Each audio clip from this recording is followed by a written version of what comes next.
Found in the Forest.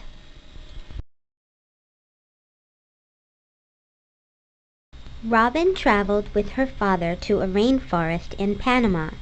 It was his job to see if the rainforest trees could be replanted. One day she spotted tapir tracks on the ground and decided to follow them into the woods. Hey, Dad, look at those really big animal tracks. They must belong to the tapir.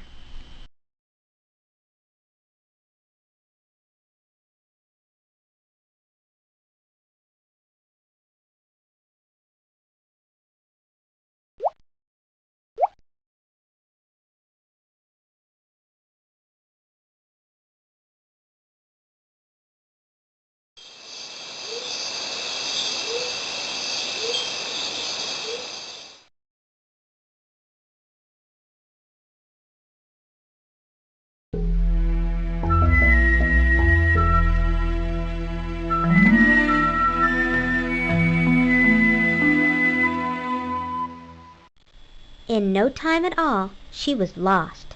Everything looked the same. Robin didn't know which direction to turn. She wandered for hours and became thirsty, hungry, and tired.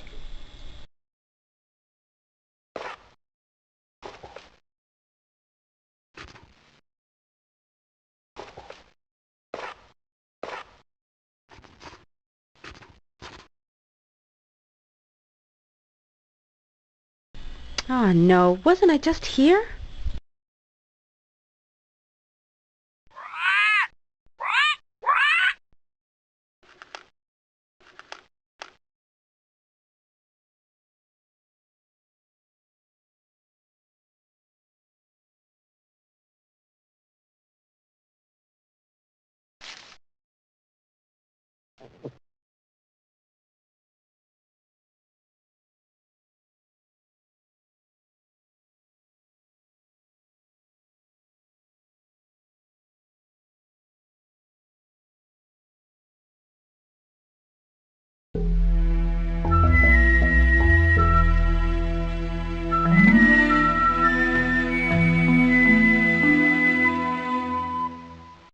Suddenly, Robin heard a voice from behind a tree.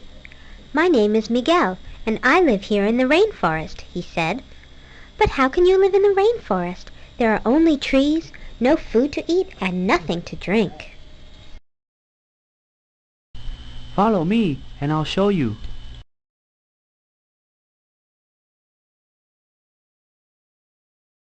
"My people have always lived in the rainforest," said Miguel. "The forest gives us everything we need. Watch the animals. They will show you." Passion fruit.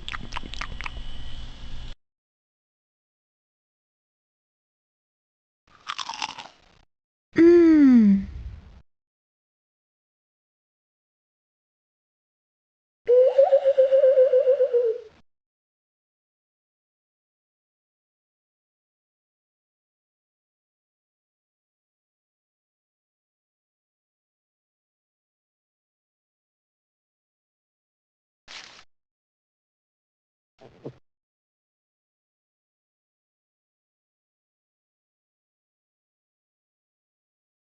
Mm, mm. Berries are delicious to eat and fun to play with too.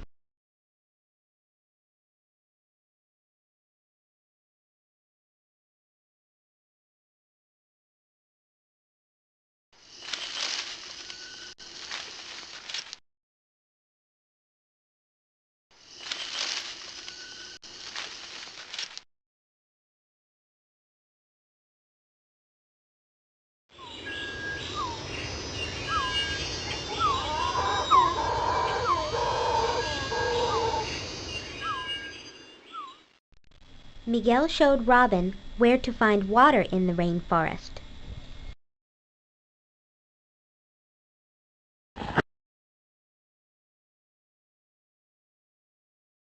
Look closely. There are many places you can find water in the rainforest. Cool.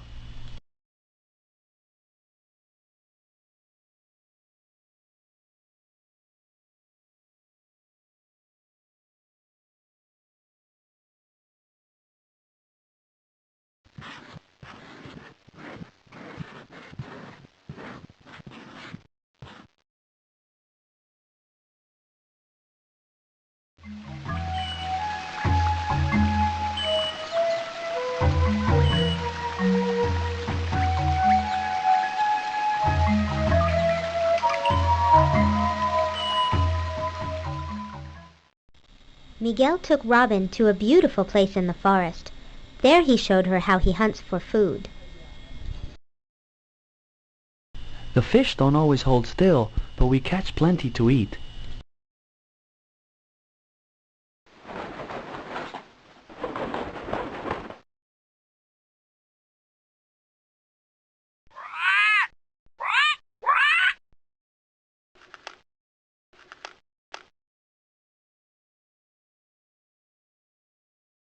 Wow!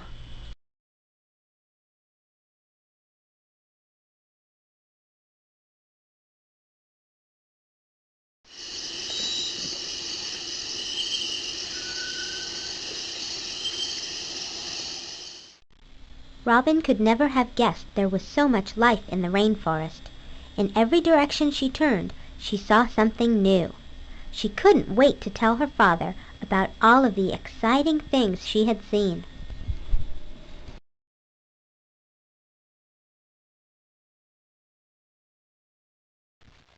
And there's so much more to see. I hope you'll come back. Over here, Dad. Do you know how many wonderful things there are in the rainforest?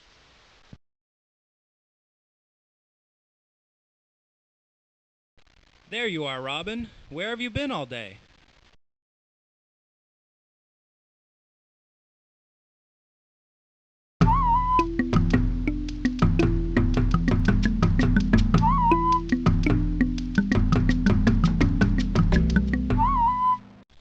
The end.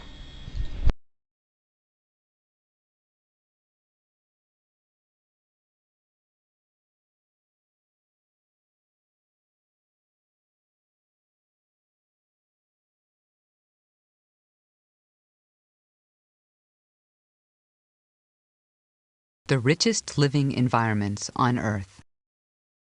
Strong sunlight, warm temperatures, and plenty of rain make tropical rainforests perfect for living things to grow. Daily temperatures vary from 70 to 90 degrees Fahrenheit or 21 to 32 degrees Celsius. The average monthly temperature is nearly constant throughout the year. Annual rainfall can exceed 100 inches, although most tropical rainforests have a dry season that lasts from several weeks to several months.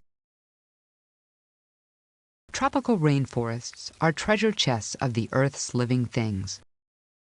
They cover only a small percentage of the Earth's surface, but contain more than half of all the different kinds of plants and animals in the world.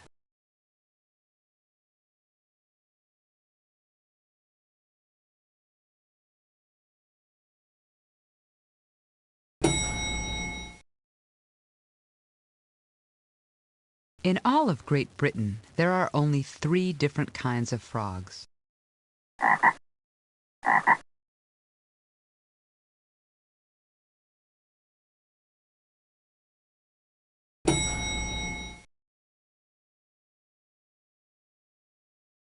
The entire United States has about 80 kinds of frogs.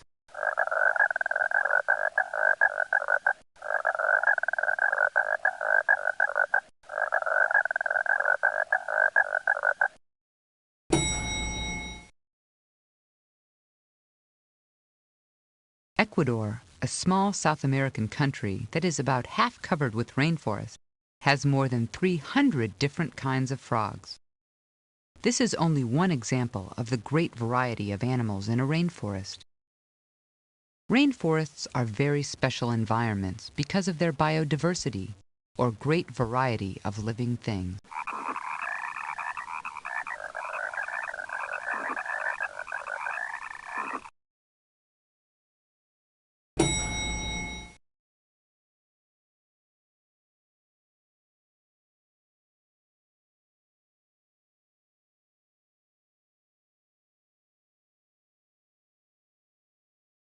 Where are tropical rainforests? The Earth receives the most sunlight around the equator, between the Tropic of Cancer and the Tropic of Capricorn. All tropical rainforests are located on these parts of the Earth's surface. Temperate rainforests grow in cooler places away from the equator. This fact book is about tropical rainforests.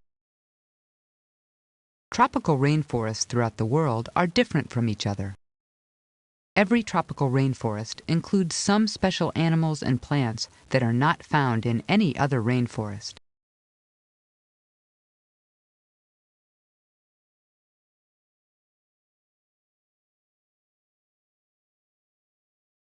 Who are the Kuna Indians? The Kuna Indians are the native people who live in the rainforests in and around the San Blas Islands of Panama. The Kuna territory is called Kuna Yala. Today, there are about 65,000 Kuna. They combine modern ways with traditional life. The Kuna Indians are well organized. In the 1980s, they worked with the government of Panama to turn a very large area of the rainforest where they live into a protected reserve called the Kuna Yala Reserve.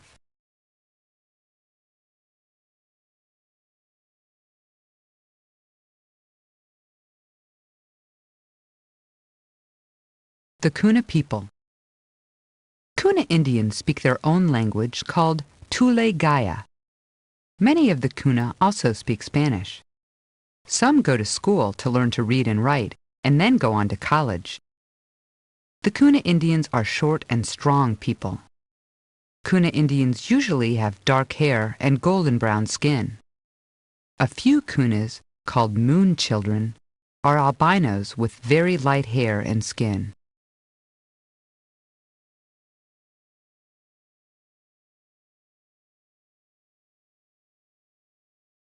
Kuna clothing. The Kuna wear a combination of modern and traditional clothing. Kuna men and boys wear modern pants and shirts. Sometimes they also wear necklaces made with seeds, fish scales, bones, and animal teeth, including those of the peccary. The women and girls wear colorful printed skirts. Molas, a kind of patchwork, are sewn onto their blouses. They also wear necklaces, rings, and colorful strings of beads. Many women and girls paint a long, thin black line down the center of their noses. They believe this line has the power to protect them from spirits.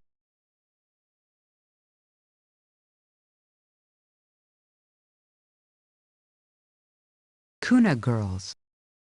Kuna girls learn to sew molas and help their mothers cook, carry water, and wash clothing. Some also attend school to learn to read and write. When Kuna girls grow up, they are in charge of buying, selling, and trading goods for their families. When a girl is old enough to marry, she has a celebration called an inasuid, lasting 3 or 4 days.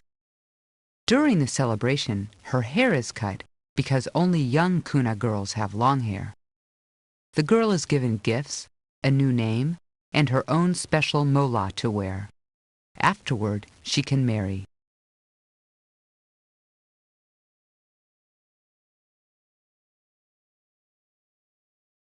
Kuna boys. Kuna boys help their fathers fish, farm, and build houses. Some also attend school to learn to read and write. When Kuna boys grow up, they sometimes become Kuna chiefs, storytellers, or medicine men.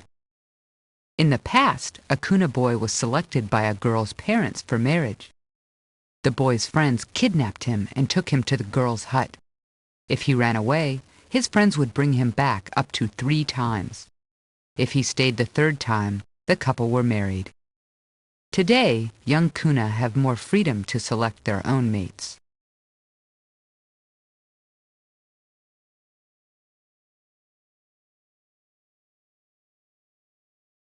Moon children. Albino Kuna Indians born with light-colored skin, hair, and eyes are called moon children. The birth of an albino child is more common among the Kuna than anywhere else in the world. About 7 out of every 1,000 Kuna are albinos. According to legend, if a pregnant woman stares at the moon too long, she will have a moon child. Moon children are believed to have special powers and to be very intelligent.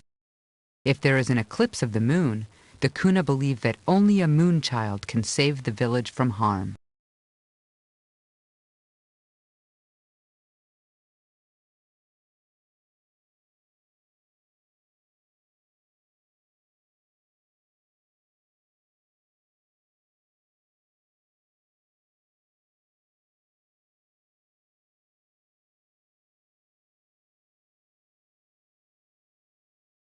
Parrot.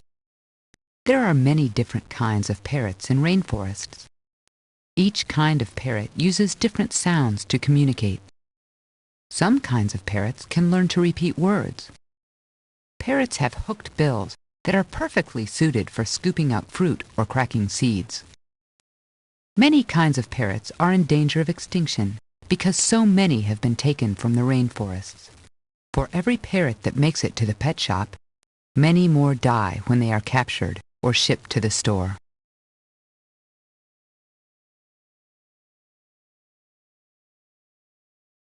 Macaw.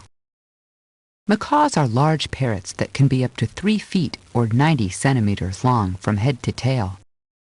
Macaws usually live in flocks, mate for life, and are rarely seen alone in the wild.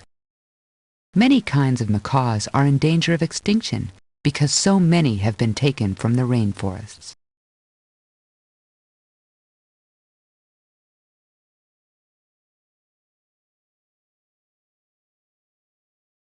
It's dark, it's rainy, and you are lost without a map in the wilds of the rainforest. Write a journal about what you do to survive. I like looking for unusual rainforest insects and birds. I write about them in my own field notebook. Why don't you try that?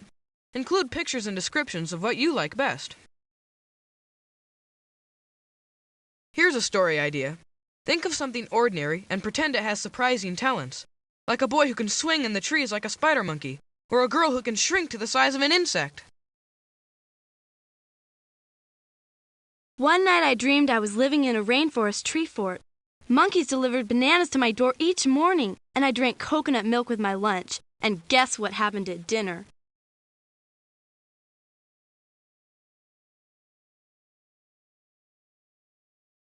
Kuna Moon children like me have lighter skin than other people in the village. We Kuna Indians believe Moon children have special powers. Write a story about a special quality you have and what you like about it. Life in our Kuna Indian village is always busy. I'm sewing a colorful mola. Cloth molas tell stories with patterns and pictures about life in the rainforest. Try telling a story about the rainforest using only pictures. Every morning and evening, we howler monkeys howl from the rainforest treetops to communicate with our friends. Write a story about how you and a friend went together to the rainforest and could only communicate with grunts, growls, and other funny noises. Imagine this. You shrink to the size of a poison arrow frog, like me, and climb into the tiny pond inside a bromeliad plant. What do you find? Whenever I need help starting a story, I play the what if game. Like what if praying mantises could sing? A letter to a friend is a good way to tell a story. How about writing a letter to a Kuna child like me? You can tell me anything, but I want to hear about the day you visited the rainforest.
That's interesting.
Hi,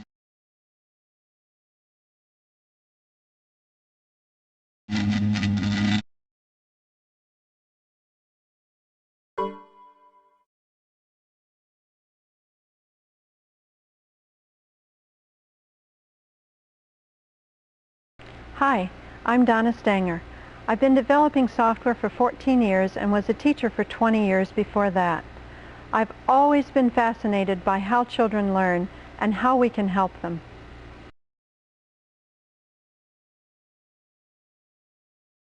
There are many different schools of thought on how to help children learn to write, but most educators agree that writing is a multi-step process. Let's take a look at one version of those steps. Pre-writing is a term used to describe anything that helps a child get ready to write. Children are ready to write when they believe that they have something to say. You can help with this by providing concrete experiences that are rich in sights and smells and sounds. It might be something as elaborate as a trip to the zoo or as simple as popping corn. In writing a first draft, the main thing is to just let the ideas flow.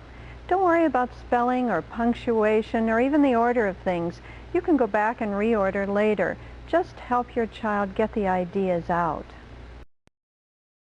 Revision is probably the most important step of all, but unfortunately it's often the most neglected.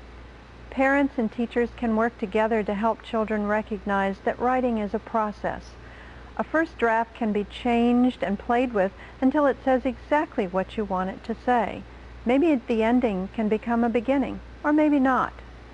Computers have given us a powerful new way to make rewriting painless and to help children improve their writing. You know, it's very difficult for anyone to edit their own writing, so this is a great time for you to get involved with your child as an editor. In responding to a first draft, don't worry about spelling or punctuation. Just concentrate on exactly what your child is trying to say. Ask specific questions that will help your child clarify what the main character looked like or why he did what he did.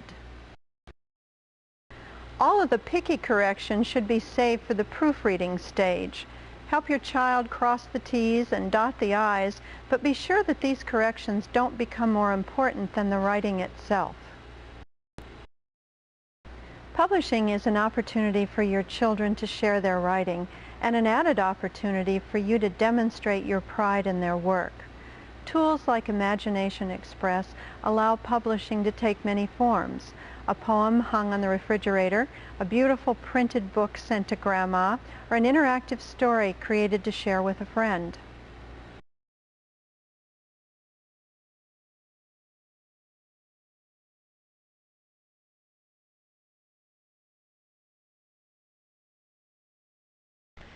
Each learning destination in the Imagination Express series is designed to offer your child a new and inviting environment in which to explore, discover, create, write, play, and learn. Each destination is visually different so that your child will work with a rich variety of art styles. Each destination is filled with really interesting facts to discover and to share. And most important of all, each destination encourages curiosity and helps your child build a foundation for independent and self-directed learning.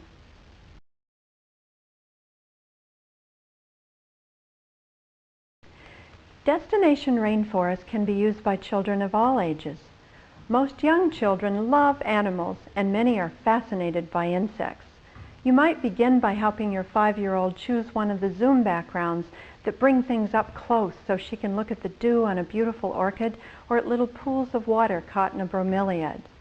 Next, you might suggest that she look through the stickers, choose a bug to drag onto the zoom background, and watch carefully as she makes it creep across the orchid. How many legs does it have? Do they all move at once? There's so much to discover.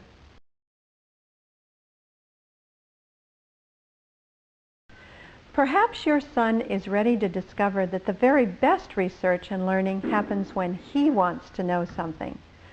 You might play a family game using the Rainforest Fact Book by leaving a note on the refrigerator door that says, "Who knows what an agouti is and where it sleeps?" The family member who answers the question gets to ask the next one. The research required to ask the questions can be much more valuable than the research required to answer them.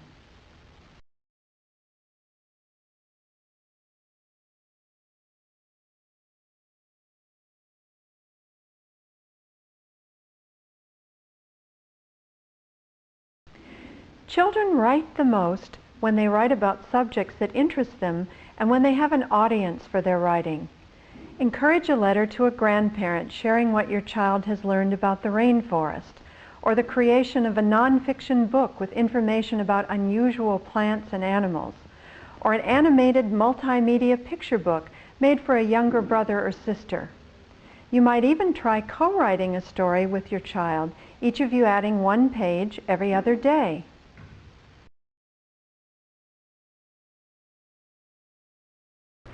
At Edmark, we are driven by the wondrous look of children learning something new.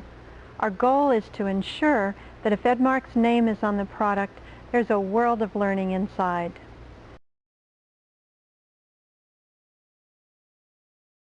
As a parent, you are your child's first teacher, but you should be careful not to assume the role of giver of all knowledge. Consider instead the role of a coach who believes in the child and inspires the very best performance possible, or the role of a colleague who enjoys learning new things with the child, or the role of a resource who is there when needed but respects the child's learning space.